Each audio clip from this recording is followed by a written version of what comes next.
എല്ലാവർക്കും നമസ്കാരം. ദിവസവും ചൊല്ലേണ്ട ലളിതമായ പ്രാർത്ഥനകളാണ് ഈ വീഡിയോയിൽ പറയുന്നത്. കഴിഞ്ഞ വീഡിയോയിൽ ഗണപതി ഭഗവാനെ പ്രാർത്ഥിക്കേണ്ട വന്ദന ശ്ലോകം പറഞ്ഞിട്ടുണ്ട്. അടുത്തത് ഗുരുവന്ദനമാണ്. ഗുരു എന്ന് പറഞ്ഞു കഴിഞ്ഞാൽ ഗുരു പരമ്പരയെ നമ്മൾ സ്മരിച്ചുകൊണ്ട് വന്ദിക്കേണ്ടതാണ്. ഭാരതത്തിൽ നമുക്ക് ഋഷീശ്വരന്മാരാണ്, നമുക്ക് ആദ്യം മുതലേയുള്ള ഗുരുക്കന്മാർ. ഈ ഋഷീശ്വരന്മാർക്ക് അവരുടെ ജ്ഞാനം ലഭിച്ചിട്ടുള്ളത് സാക്ഷാൽ പരബ്രഹ്മ സ്വരൂപമായ ത്രിമൂർത്തികളിൽ നിന്നുമാണ്. ആ ത്രിമൂർത്തികൾക്ക് പരബ്രഹ്മത്തിൽ നിന്നും.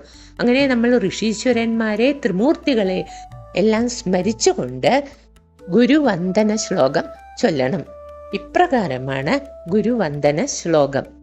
ഗുരുർബ്രഹ്മാ ഗുരുർവിഷ്ണുർ ഗുരുർദേവോ മഹേശ്വരഃ ഗുരു സാക്ഷാൽ പരം ബ്രഹ്മ തസ്മൈ ശ്രീ ഗുരവേ നമഃ.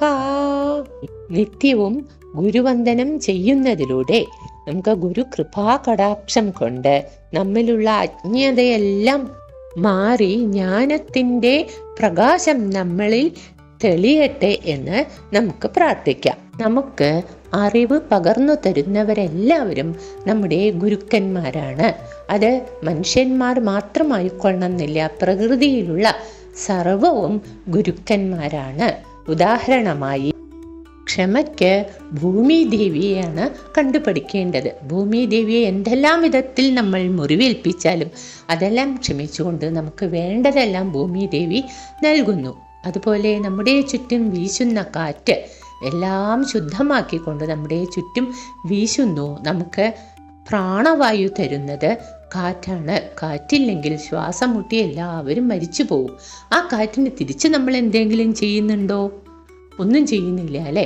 ആ കാറ്റിന് വേണ്ട ഓക്സിജൻ കൊടുക്കുന്നത് വൃക്ഷങ്ങളാണ്. നമ്മൾ ആ ഓക്സിജൻ സ്വീകരിക്കുകയാണ് ചെയ്യുന്നത്. ഇപ്രകാരം പഞ്ചഭൂതങ്ങളെ, പ്രകൃതിയെ നോക്കിക്കഴിഞ്ഞാൽ എല്ലാം നമ്മൾ ഉപയോഗിക്കുകയാണ്, തിരിച്ചൊന്നും നൽകുന്നില്ല. അതുപോലെ കൃഷിക്കാരെ നോക്കൂ. അവർ കൃഷി നിസ്വാർത്ഥ സേവനമാണ്. അവരുടെ ഉപജീവന മാർഗം എന്നതിലുപരി എല്ലാവർക്കുമുള്ള ഭക്ഷണമാണ് അവരുണ്ടാക്കുന്നത്.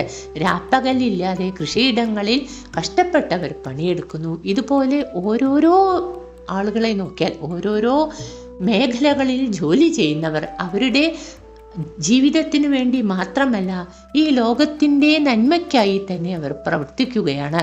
നമ്മൾ ഉപയോഗിക്കുന്ന ഓരോ വസ്തു എടുത്താലും ഒരു പേന നോക്കൂ.